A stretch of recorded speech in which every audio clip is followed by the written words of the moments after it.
Hello दोस्तों, कैसे हैं आप सब। तो फ्रेंड्स, आज हम बात करने वाले हैं पेपर वन की तैयारी के बारे में। पेपर वन की तैयारी आपको कैसे करनी है, क्या स्ट्रैटेजी आपको अपनानी चाहिए। आपका एग्ज़ाम जून में होने वाला है, जैसा कि आप सभी जानते हैं। तो ऐसे में हमारे पास 2 महीने का टाइम होता है, ठीक है। एग्जैक्ट हमारे पास 2 मंथ का टाइम है अभी। 2 मंथ काफ़ी हैं जेआरएफ को टारगेट करने के लिए। तो आप सभी अपना टारगेट बना लीजिए जेआरएफ को, कि इस बार तो जेआरएफ क्लियर करना है, क्योंकि बहुत ही अच्छी अपॉर्चुनिटी हम सबके पास इस बार है, ठीक है। और 2 महीने का टाइम भी है, तो अभी काफ़ी टाइम है, लेकिन इस टाइम को हमें अच्छे से यूज़ करना होगा। तो आपकी क्लासेस अब शुरू होने जा रही हैं, कल से आपकी क्लासेस स्टार्ट हो जाएंगी, ठीक है। तो पेपर वन की तैयारी के बारे में आज हम बात करने वाले हैं कि पेपर वन की क्या स्ट्रेटेजी आपकी होनी चाहिए, ठीक है। कैसे हमें पेपर वन को तैयार करना है। तो हो सकता है फ्रेंड्स कि आप सबके मन में बहुत सारे क्वेश्चंस हो पेपर वन के लिए, कि पेपर वन की स्ट्रेटेजी क्या रखें, ठीक है, कैसे इसको अप्रोच करें, पेपर वन के लिए कौन सी बुक्स को हम फॉलो करें, ठीक है। प्रीवियस ईयर क्वेश्चंस को कहाँ से देखें, नोट्स बनाने हैं या नहीं बनाने हैं, कितनी यूनिट को कंप्लीट करना है, कैसे टॉपिक्स को कवर करें। तो इन सभी क्वेश्चंस के जवाब आज आपको इस क्लास में मिलने वाले हैं। तो दोस्तों, आपको ये क्लास पूरी देखनी है, ठीक है, क्योंकि आप मान सकते हैं कि आपकी आगे की जितनी भी क्लासेस अब आएंगी, आज की क्लास उन सब की नींव है, ठीक है। तो आपको शुरू से सारी क्लासेस को फॉलो करना है, तभी आपका अच्छे से मन लगेगा और आपको समझ में आएगा क्लास को करने में, ठीक है। तो आज की क्लास में तय हो जाएगा कि हमें कहाँ से स्टार्ट करना है और कहाँ तक पहुँचना है। तो फ्रेंड्स, आज की इस क्लास में हम डिस्कस करेंगे पेपर वन का सिलेबस। पेपर वन का डिटेल में सिलेबस हम देखेंगे कि हम पहले ये तो देखें कि आखिर हमारे सिलेबस में लिखा क्या है, ठीक है। सिलेबस में कौन कौन से टॉपिक हैं, तो ये सब आज की हम इस क्लास में देखने वाले हैं, ठीक है। तो देखिए, सबसे पहले आपको क्या करना है मैं आपको बताती हूँ।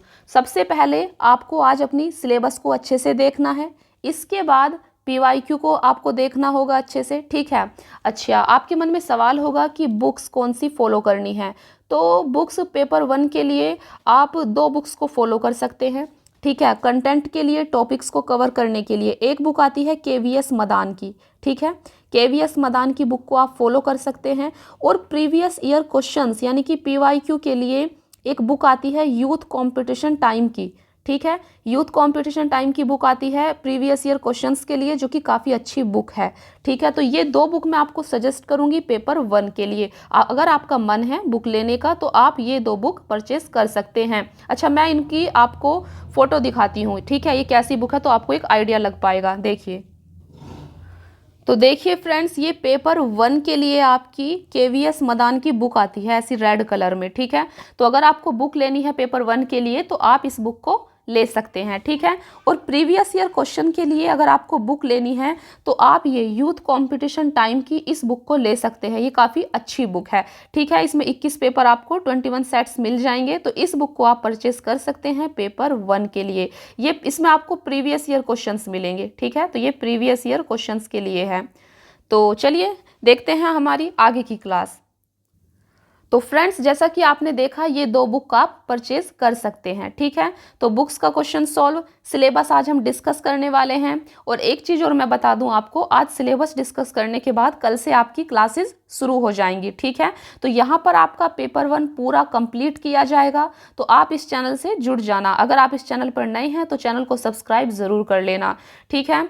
तो देखिए फ्रेंड्स, तो फ्रेंड्स, जैसे जैसे आपकी क्लास आती जाएंगी आपको अपने नोट्स ज़रूर प्रिपेयर करने हैं। एक चीज़ मैं आपको क्लियर कर दूं आप सभी को कि आप अपने नोट्स ज़रूर बनाएंगे इस बार, ठीक है। मुझे नहीं पता कि आपने पहले नोट्स बनाए थे या नहीं बनाए थे, लेकिन इस बार आप नोट्स ज़रूर बनाएंगे, ठीक है। तो हमारी जैसे ही क्लासेस आएंगी तो मैं जो भी टॉपिक आपको पढ़ाऊंगी उसके साथ में उससे जुड़ा हुआ जो भी लास्ट ईयर में क्वेश्चन आया है, प्रीवियस ईयर में क्वेश्चंस आए हैं पीवाईक्यू, वो भी इस बार आपके टॉपिक के साथ ही डिस्कस किया जाएगा, ठीक है। तो आपको कंटिन्यू हर क्लास को फॉलो करना है। तो चलिए देखते हैं फिर आज की क्लास का सिलेबस। तो पेपर वन का सिलेबस आज आप बहुत अच्छे से देखेंगे, तो एक बार देख लीजिए। देखिए, अगर आप स्टूडेंट्स, अगर आप नए हैं तो फ्रेंड्स, पेपर वन के सिलेबस में आपकी 10 यूनिट होती है, ठीक है। तो सिलेबस को आपकी 10 यूनिट में बांटा गया है। तो सबसे पहली जो यूनिट 1 है, यूनिट 1 आपकी टीचिंग एप्टीट्यूड से रिलेटेड है। तो आज हम देखेंगे कि टीचिंग एप्टीट्यूड के अंदर आपको कौन कौन से टॉपिक्स को कवर करना होता है, ठीक है। तो आप ध्यान से देखेंगे। देखिए, सबसे पहला टॉपिक है आपके सामने टीचिंग एप्टीट्यूड में टीचिंग, ठीक है। टीचिंग में कॉन्सेप्ट को समझना है टीचिंग के, इसके ऑब्जेक्टिव्स, उद्देश्य क्या होते हैं टीचिंग के, लेवल्स ऑफ टीचिंग, ये देखिए आपके सिलेबस में ऐड है ये चीज़, लेवल्स ऑफ टीचिंग। तो 3 लेवल होते हैं टीचिंग के। पहला होता है आपका मेमोरी लेवल, दूसरा अंडरस्टैंडिंग लेवल और तीसरा होता है रिफ्लेक्टिव लेवल, ठीक है। तो लेवल्स ऑफ टीचिंग अपने आप में एक टॉपिक हो जाता है। फिर है आपका characteristics and basic requirements, teaching की क्या विशेषताएं होती हैं, ठीक है। तो आप इसको पढ़ सकते हैं। तो टीचिंग के बाद देखिए दूसरा क्या लिखा हुआ है, लर्नर्स कैरेक्टरिस्टिक्स, यानी कि जो लर्नर होता है उसकी क्या विशेषताएं होती हैं, ठीक है। एडोलेसेंट एंड एडल्ट लर्नर में क्या अंतर होता है, इस चीज को आपको समझना होगा। फिर है factors affecting teaching related to, तो टीचिंग को कौन से फैक्टर होते हैं जो अफेक्ट करते हैं, ठीक है। टीचर, लर्नर, सपोर्ट मटेरियल क्या होता है, तो ये सारा आपका सिलेबस है। देखिए फिर methods of teaching in institutions of higher learning, higher जो आपके इंस्टीट्यूशंस होते हैं वहाँ पर कौन सा मेथड अपनाया जाता है टीचिंग का। तो 2 टीचिंग के आपके मेथड होते हैं, टीचर सेंटर्ड मेथड होता है, दूसरा क्या होता है, लर्नर सेंटर्ड मेथड, ठीक है। टीचर सेंटर्ड मेथड जहाँ पर टीचर मेन फोकस होता है, ठीक है। लर्नर सेंटर मेथड क्या होता है, जहाँ पर लर्नर पर मेन फोकस होता है। ऑफलाइन वर्सेस ऑनलाइन मेथड्स, ठीक है, ऑफलाइन टीचिंग करना, ऑनलाइन टीचिंग करना, तो ये चीज़ है। तो आपके ये प्लेटफॉर्म काफ़ी इंपॉर्टेंट है, जैसे कि आप देख सकते हैं सिलेबस में मेंशन किया है स्वयं, ठीक है। तो स्वयं क्या है, स्वयं भी एक प्लेटफॉर्म है आपका टीचिंग का। स्वयं प्रभा क्या है, ये MOOCs मूक्स क्या है, ठीक है। तो ये काफ़ी इंपॉर्टेंट है सिलेबस को पढ़ना। अब आपको समझ में आ रहा होगा, अगर आप सिलेबस पढ़कर PYQ भी देखेंगे ना तो आप एकदम आइडेंटिफाई कर पाएंगे कि सिलेबस से ही आपके क्वेश्चंस आते हैं, ठीक है। तो आज हम डिटेल में सिलेबस देख रहे हैं, इसीलिए आपको पूरी क्लास देखनी है। देखिए फ्रेंड्स, फिर है टीचिंग सपोर्ट सिस्टम। तो टीचिंग के लिए सपोर्ट सिस्टम क्या होता है, ठीक है, जिसमें ट्रेडिशनल, मॉडर्न और ICT बेस्ड, ICT बेस्ड की क्या मतलब है कि टेक्नोलॉजी बेस्ड जो एजुकेशन आजकल कराई जा रही है, ठीक है। फिर है आपका इवेल्युएशन सिस्टम, यानी कि आपका जो पढ़ाई के बाद इवेल्युएशन किया जाता है, ठीक है, आपके टेस्ट लिए जाते हैं, तो ये सारी चीज़ें आपकी यहाँ पर आएंगी। तो हमने देखा टीचिंग एप्टीट्यूड, टीचिंग एप्टीट्यूड के अंदर कौन सा टॉपिक्स हमें पढ़ने हैं, तो ये भी हमने अच्छे से देख लिए, ठीक है।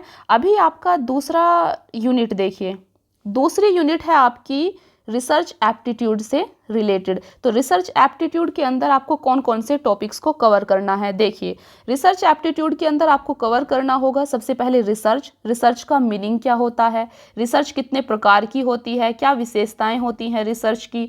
फिर है पॉजिटिविज्म एंड पोस्ट पॉजिटिविज्म में क्या अंतर होता है, ठीक है। तो रिसर्च में हमारी 2 अप्रोच होती हैं, पॉजिटिविज्म एंड पोस्ट पॉजिटिविज्म, इनका भी क्या अंतर होता है ये हमें समझना होता है, ठीक है।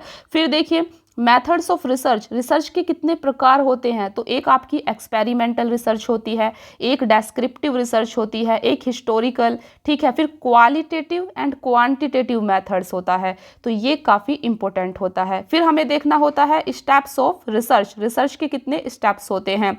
फिर थेसिस एंड आर्टिकल राइटिंग क्या होती है, application of ICT in research, ठीक है, इंफॉर्मेशन कम्युनिकेशन टेक्नोलॉजी का रिसर्च में क्या यूज़ होता है, रिसर्च एथिक्स आपकी क्या होती है। तो यहाँ से आपके एग्जाम में क्वेश्चन आते हैं। तो यूनिट 2 आपकी रिसर्च एप्टीट्यूड से रिलेटेड है और रिसर्च एप्टीट्यूड में भी आपको ये सारे टॉपिक्स को फ्रेंड्स कवर करना होगा, ठीक है। देखते हैं हमारी तीसरी यूनिट, तीसरी यूनिट आपकी कॉम्प्रीहेंशन से रिलेटेड है। तो कॉम्प्रिहेंशन में आपका एक पैसेज दिया होगा ऐसे लिखा हुआ, ठीक है, तो आपको उसको पढ़ना है और 5 क्वेश्चंस आपसे यहाँ से पूछे जाएंगे। इस पैसेज के बेस पर आपको ये 5 क्वेश्चन सॉल्व करने होंगे। तो ये 5 क्वेश्चन आपके बिल्कुल सही होने चाहिए, ये नंबर आपको नहीं खोना है, ठीक है। तो ये होता है आपका कॉम्प्रिहेंशन। फिर यूनिट 4 आपकी कम्युनिकेशन से रिलेटेड है। कम्युनिकेशन में आपको क्या कवर करना है, देखिए कम्युनिकेशन में सबसे पहले इसका मीनिंग क्या होता है, कितने प्रकार का कम्युनिकेशन होता है, कैरेक्टर कैरेक्टरिस्टिक्स क्या होती है, यानी विशेषताएं क्या होती हैं कम्युनिकेशन की। फिर इफेक्टिव कम्युनिकेशन कैसे हो सकता है, ठीक है, कम्युनिकेशन के प्रकार कितने होते हैं, वर्बल और नॉन वर्बल 2 प्रकार होते हैं कम्युनिकेशन के, ठीक है। फिर आपको देखना होगा कि inter cultural and group communication क्या होता है, क्लासरूम कम्युनिकेशन क्या होता है, यहाँ से काफ़ी ज़्यादा क्वेश्चंस आते हैं, ठीक है। फिर आपको देखना होगा कि barriers to effective communication, effective communication में क्या बैरियर्स, क्या बाधाएं आती हैं, ठीक है, तो ये हमारा एक टॉपिक हमें कवर करना होगा। फिर हमें देखना होगा मास मीडिया एंड सोसाइटी, तो ये सारे आपके कम्युनिकेशन के टॉपिक्स हैं, ठीक है। तो आपको पता होगा जब हम कम्युनिकेशन यूनिट 4 को स्टार्ट करेंगे तो आपको एक अंदाजा होगा कि कौन कौन से टॉपिक्स को हमें कवर करना है और कितनी क्लासेस हमारी होने वाली हैं, ठीक है। तो आपके मन में कोई डाउट नहीं रहेगा और आप सिलेबस को अच्छे से पढ़ने के बाद ये भी आइडेंटिफाई कर सकते हैं कि आप सिलेबस के अकॉर्डिंग चल रहे हैं या आप बिना फिजूल के पढ़ रहे हैं, ठीक है, जिसका एग्जाम से कोई संबंध ही नहीं है। तो आपको बिल्कुल एग्जाम सिलेबस के अकॉर्डिंग ही अपनी स्टडी को करना है। तो फ्रेंड्स यूनिट 5 आपकी मैथमेटिक्स से रिलेटेड है, ठीक है। तो इसमें आपको टाइप्स ऑफ रीजनिंग देखना होगा, नंबर सीरीज, लेटर सीरीज, ठीक है। तो मैथ्स के जो टॉपिक्स होते हैं आपके फ्रैक्शन, टाइम एंड डिस्टेंस, ठीक है, ratio, percentage, profit and loss, तो ये सारी चीज़ें आपको देखनी होंगी। और डोंट वरी अगर आपका मैथ वीक है, क्योंकि सर आपकी मैथ की क्लासेस लेंगे, ठीक है। तो यूनिट 5 आपकी मैथ से रिलेटेड है। फिर यूनिट 6 आपकी रिलेटेड है लॉजिकल रीजनिंग से, ठीक है। तो लॉजिकल रीजनिंग के टॉपिक्स देखिए क्या करना होता है। लॉजिकल रीजनिंग में भी आपको काफ़ी कुछ कॉन्सेप्ट्स को समझना होता है बहुत अच्छे से, जहाँ पर आपके क्वेश्चंस पूछे जाते हैं। देखिए पहला पॉइंट क्या लिखा है यहाँ पर, understanding the structure of argument, यहाँ पर आर्ग्यूमेंट से काफ़ी क्वेश्चंस आते हैं, मूड एंड फिगर से काफ़ी क्वेश्चंस आते हैं। देखिए यहाँ पर एक टॉपिक होता है फॉर्मल एंड इनफॉर्मल फालेसी, फालेसी का मतलब होता है तर्क दोष, ठीक है। तो यहाँ से काफ़ी क्वेश्चन आते हैं। तो ये सारे टॉपिक्स हम अपनी आने वाली क्लासेज में कवर करने वाले हैं, ठीक है। देखिए फिर है आपका दूसरा point, evaluating and distinguishing deductive and inductive reasoning क्या होता है, यहाँ से आपके एग्जाम में काफी क्वेश्चन आते हैं, डिडक्टिव एंड इंडक्टिव रीजनिंग, ठीक है।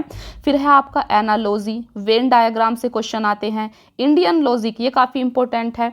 फिर आपका प्रमाणाज, प्रमाणाज से क्वेश्चन आते हैं। तो प्रमाणाज आपके कई प्रकार के होते हैं, ठीक है, प्रत्यक्ष प्रमाणा जिसको इंग्लिश में बोलते हैं परसेप्शन, फिर होता है आपका अनुमाना, इन्फ्रेंस, ठीक है, उपमान, कंपेरिजन, शब्द, वर्बल टेस्टिमनी, अर्थोत्पत्ति, इम्प्लीकेशन, ये सारे आपके प्रमाणाज के प्रकार हैं जिनको आपको कवर करना होगा, ठीक है।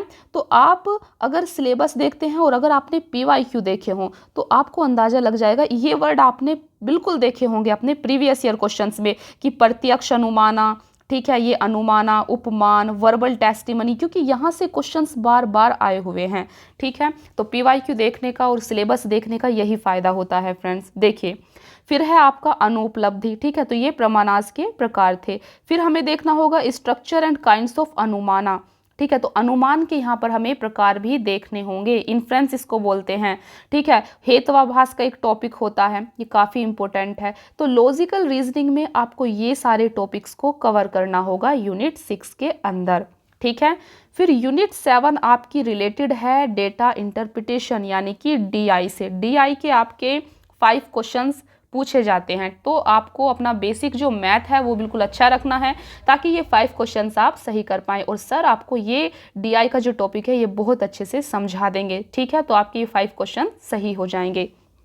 तो आपको इस चैनल से जुड़े रहना है और कंटिन्यू हर क्लास को फॉलो करना है, ठीक है। देखिए यूनिट 7, यूनिट 8 आपकी इंफॉर्मेशन एंड कम्युनिकेशन टेक्नोलॉजी से रिलेटेड है, यूनिट 8 आपकी। तो इसके अंदर हमें क्या टॉपिक देखना है, देखिए ICT, ठीक है, इसमें हमें देखना होगा मेन जो टर्मिनोलॉजी हैं टेक्नोलॉजी से रिलेटेड, ठीक है, आपका वायरस वगैरह होते हैं, तो यहाँ पर हम सब कुछ देखेंगे। तो फ्रेंड्स और यहाँ पर क्वेश्चन आते हैं आपके internet, intranet, email, audio, video conferencing, इन सारी टर्मिनोलॉजी से आपके एग्जाम में क्वेश्चंस पूछे जाते हैं, ठीक है।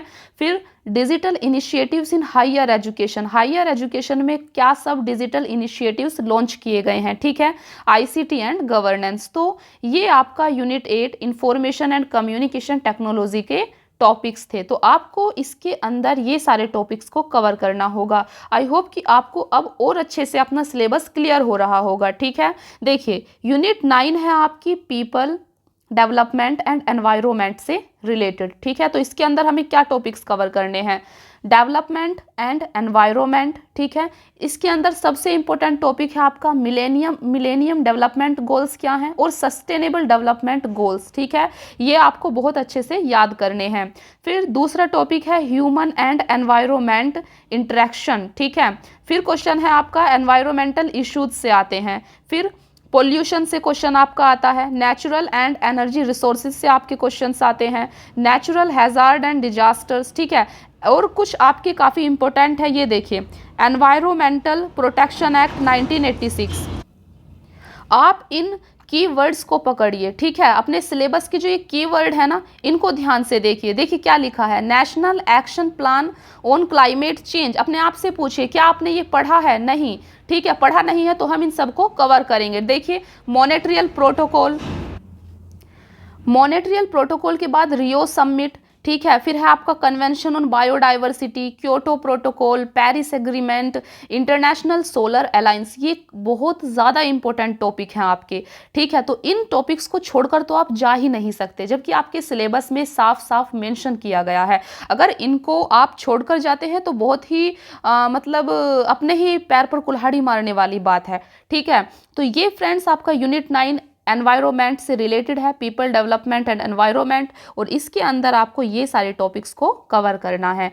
ठीक है, फिर फाइनली यूनिट 10 जो है आपकी, ये रिलेटेड है आपकी हायर एजुकेशन सिस्टम से। तो हायर एजुकेशन सिस्टम के अंदर आपको कौन से टॉपिक्स को कवर करना है, इसमें है institutions of higher learning and education in ancient India. Ancient India यानी प्राचीन भारत में एजुकेशन कैसी थी, हायर इंस्टीट्यूशंस कौन सब थी, तो ये हमें देखना होगा। फिर हमें देखना होगा evolution of higher learning and research in post independence India. जब से इंडिया यानी भारत स्वतंत्र हुआ है, तब से हमारी हायर एजुकेशन में क्या सब विकास हुआ है। ठीक है, तो ये सब चीज़ें हमें देखनी होंगी। Oriental conventional non conventional learning programmes in India, professionals, technical skill based education. ठीक है, तो ये सारे टॉपिक्स हमें अच्छे से कवर करने होंगे अपने हायर एजुकेशन सिस्टम में।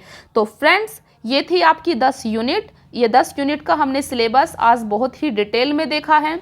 तो अब हम आपकी यूनिट वाइज, ठीक है, हम आपकी यूनिट वाइज जो है स्टार्ट करेंगे क्लासेस को। तो हम देखते हैं कि कौन से यूनिट पर आपकी क्लासेस लानी है। तो आप भी हमें कमेंट में बता सकते हैं कि सबसे पहले कौन से यूनिट्स को आप पढ़ना चाहते हैं, क्योंकि यूनिट 1 जो आपकी टीचिंग एप्टीट्यूड से रिलेटेड है और रिसर्च एप्टीट्यूड से रिलेटेड है, इनकी कुछ क्लासेस मैं ले चुकी हूँ। ठीक है, तो आप हमें बता सकते हैं कमेंट करके कि सबसे पहले आपको कौन सी यूनिट पढ़ना है। आप हायर एजुकेशन सिस्टम सबसे पहले पढ़ना चाहते हैं, या फिर एनवायरनमेंट का सेक्शन सबसे पहले पढ़ना चाहते हैं, या इंफॉर्मेशन एंड कम्युनिकेशन टेक्नोलॉजी सबसे पहले पढ़नी है। ठीक है, तो आपको कौन सा टॉपिक सबसे पहले पढ़ना है, कौन सी यूनिट आपको सबसे पहले करनी है, तो आप हमें कमेंट में ज़रूर बताना। और आज की क्लास आपको कैसी लगी ये कमेंट में ज़रूर बताया करें, और इस चैनल से जुड़ जाइए, क्योंकि पेपर 1 की अब कंटिन्यू क्लासेस आपकी होने वाली हैं। पेपर 2 की क्या स्ट्रेटजी फॉलो करनी है, कौन सा यूनिट स्टार्ट करनी है, और उसका डिटेल में सिलेबस हम नेक्स्ट क्लास में डिस्कस करेंगे। तो thank you so much friends आज की क्लास के लिए। Thank you.